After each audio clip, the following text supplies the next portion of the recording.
आणि नंतर ठाकरे गटाचे खासदार संजय राऊत बोलतायत, पाहूया। अमित शाह का क्या बोला आपने? सर, अमित शाह का एक बयान कल उन्होंने बयान दिया है कि उद्धव ठाकरे और 2014 के पहले जो सरकार थी उन्होंने क्या काम किया, इसकी एक सूची लेकर आइए, हमारे कार्यकर्ता ओपन डिबेट के लिए तैयार है। कुछ काम नहीं? जरूर, हम डिबेट करने के लिए तैयार है। पूरा 10 साल का हिसाब, पूरा 10 साल का प्रधानमंत्री, गृहमंत्री अपने कितना काला ब्लैक मनी, काला धन सरकारें गिराने के लिए, शिवसेना राष्ट्रवादी कांग्रेस तोड़ने के लिए, विधायक सांसद को खरीदने के लिए, ये पूरा हिसाब आप लेके आइए, हम भी डिबेट को तैयार है। आपने क्या किया क्या नहीं किया, पूरा लेखा जोखा हमारे लोग भी देने को तैयार है। महाराष्ट्र में आकर मनोरंजन मत करिए। आप राज्य में आते हमारे और लोगों का मनोरंजन करते, लोग एंजॉय करते हैं, लेकिन तालियां नहीं बजाते। ठीक है, आपको पता चलेगा 2024 में क्या है। आपको अभी से पसीना छूट गया है, भागम भाग चल रही है आपकी, छोड़ दो। तो वंचित बहुजन आघाड़ी ने रिटर्न लेटर मांगा है कि अगर एनडीए के साथ नहीं जाएंगे एमडीए। आज बातचीत करेंगे हम। किसी को हमारे कमिटमेंट के बारे में शंका आशंका निर्माण होने की जरूरत नहीं है। हम कमिटमेंट वाले लोग हैं। कुछ लोग इनडायरेक्ट बीजेपी को मदद करना चाहते हैं, इनडायरेक्ट, जैसे उत्तर प्रदेश में मायावती जी है, बहन जी है, उसके बारे में बोलते। महाराष्ट्र में भी कुछ लोगों के बारे में ये बात लोग हमेशा बोलते हैं। कुछ लोग आरएसएस का छुपा एजेंडा लेकर काम करते हैं। हम उसके साथ भी लड़ने वाले हैं, हम लड़ेंगे। प्रकाश आंबेडकर जी महाविकास आघाड़ी के हमारे सदस्य है, सम्मानीय नेता है। आज प्रकाश आंबेडकर जी, शरद पवार जी, उद्धव ठाकरे जी, कांग्रेस के वरिष्ठ नेता, हम सब बैठकर वंचित बहुजन आघाड़ी से बातचीत करेंगे। हाँ, आता बोला। लाज तुम्हालाच वाटली पाहिजे बरं का। खरं म्हणजे अमित शाह महाराष्ट्रामध्ये येतात आणि महाराष्ट्रातल्या जनतेचे मनोरंजन करतात।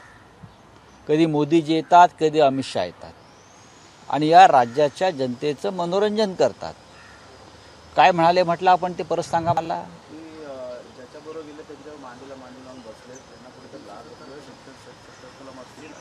370 कलम आपण काढलं आणि त्याला शिवसेनेने पाठिंबा दिला होता। आम्ही तेव्हा त्यांच्याबरोबर नव्हतो, तरी आम्ही त्यांना 370 कलमाच्या बाबतीत पाठिंबा दिला होता।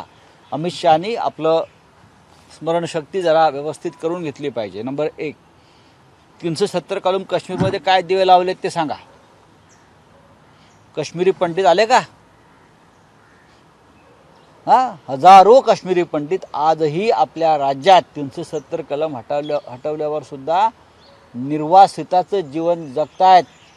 त्यांचा आक्रोश आपल्या कानापर्यंत जात नाही। तुम्हाला लाज वाटली पाहिजे, लाज तुम्हाला वाटली पाहिजे। काश्मीरचं नाव घेण्याची तुमची लायकी नाही। आजही रोज 2 किंवा 4 लष्करी जवान आमचे शहीद होत आहेत। 370 कलम हटवून तुम्ही काय केलं? लाज तुम्हाला वाटली पाहिजे। आपण सर्जिकल स्ट्राईकच्या बाबतीमध्ये आपण लोकांशी खोटं बोललेला। अशा प्रकारचा सर्जिकल स्ट्राईक झाला का याच्यावर शंका आताही निर्माण होत आहेत बरं का। लाज तुम्हाला वाटली पाहिजे। आजही काश्मीरची जनता, काश्मीरचा तरुण हा बेरोजगार आहे। काश्मीरमधली बेरोजगारी ताबडतोब दूर होईल 370 कलम हटवल्यावर बरं का। काय झालं? काही झालं नाही। आजही काश्मीरी मुलं, तरुण हे अस्वस्थ आणि अस्थिर आहेत। लाज तुम्हाला वाटली पाहिजे। अखंड हिंदुस्तान करू, पाक व्याप्त काश्मीर आम्ही आणू हिंदुस्तानमध्ये, हे 2014ला आपली घोषणा होती, 2019ला आपली घोषणा होती। काय केलं तर आपण? लाज तुम्हाला वाटली पाहिजे। पुलवामा 2019 साली ज्या प्रकारे पुलवामा घडलं किंवा घडवलं गेलं निवडणुका जिंकण्यासाठी, आणि जे काही शहीदांचा बाजार मांडलात मतं मागण्यासाठी, हा लाज तुम्हाला वाटली पाहिजे. पुढे बोला. संभाजीनगरमध्ये भाजप शरद पवारांना सहन केलंय महाराष्ट्राने असं कोण म्हणते असं? हा महाराष्ट्राचा अपमान आहे. हा महाराष्ट्राचा अपमान आहे. खरं म्हणजे शरद पवारांनी ज्यांना सहन केलं ते अजित पवार, हसन मुश्रीफ, प्रफुल्ल पटेल, ज्यांच्यावर भ्रष्टाचाराचे प्रचंड आरोप आहेत. भ्रष्टाचाराचं ओझं घेऊन ते तुमच्या पक्षात गेले याच्याबद्दल आम्ही, आणि त्यांना तुम्ही स्वीकारलं ते ओझं आणि सहन करताय त्याबद्दल आम्ही अमित शहांचे आभारी आहोत.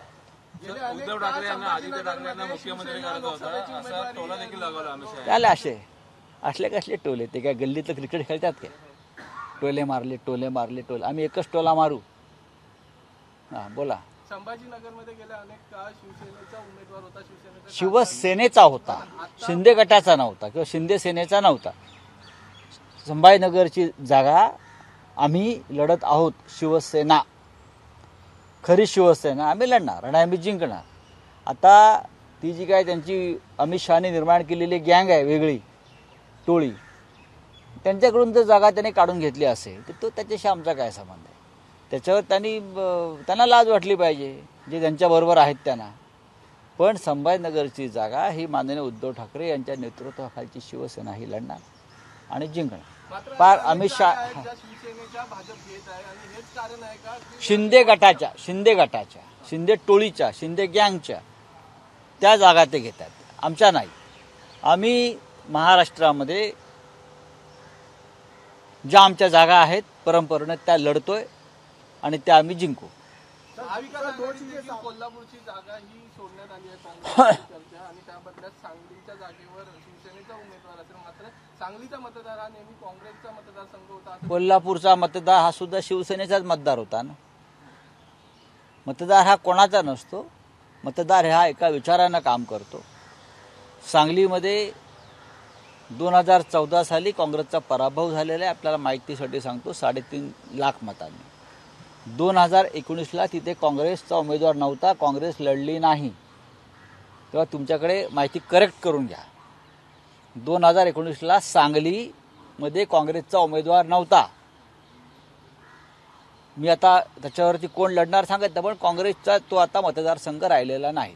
मात्र कोल्हापूर हा सातत्याने 30 वर्ष शिवसेना लढते आहे. 30 वर्ष तिथे शिवसेना सातत्यानं तो मतदारसंघ लढते आहे.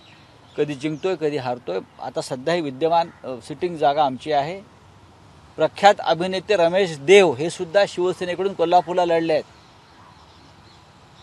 रमेश देव आमचे उमेदवार होते. सर, एक महत्वपूर्ण बात जहाँ पे शिंदे ग्रुप के जो दीपक केसरकर है उन्होंने ये क्लेम किया है कि रश्मि ठाकरे जी और आदित्य ठाकरे पीएम को मिले थे. उसके साथ कभी मिले थे?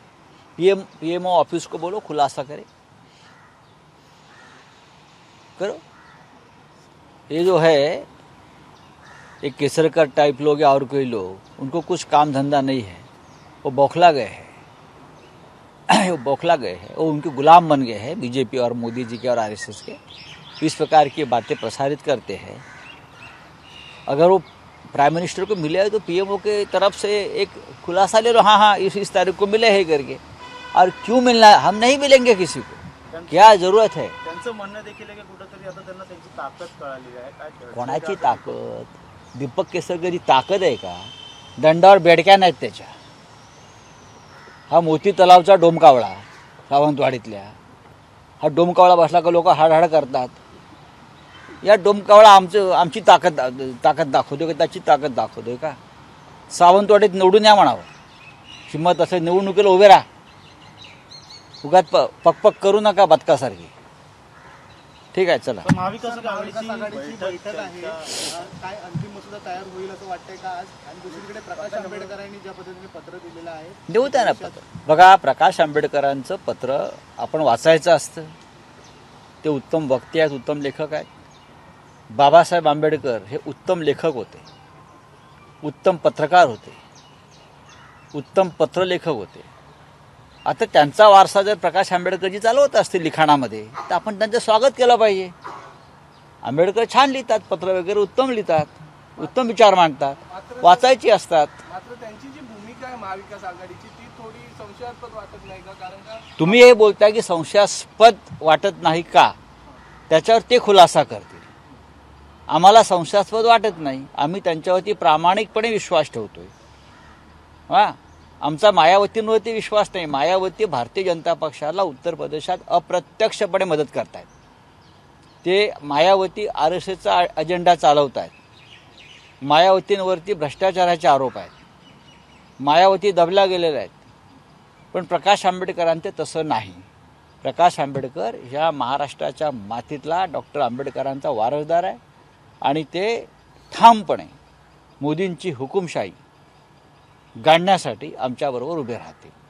भारतीय जनता पक्षाला प्रत्यक्ष मदत होईल असं कोणतंही काम त्यांच्याकडनं होणार नाही, आम्हाला पूर्ण खात्री आहे. तेव्हा संजय राऊत यांची ही पत्रकार परिषद होती. मोदी आणि शहा हे महाराष्ट्रात येऊन जनतेचं मनोरंजन करतायत अशी टीका संजय राऊतांनी केलेली आहे. ABP माझा, उघडा डोळे बघा नीट.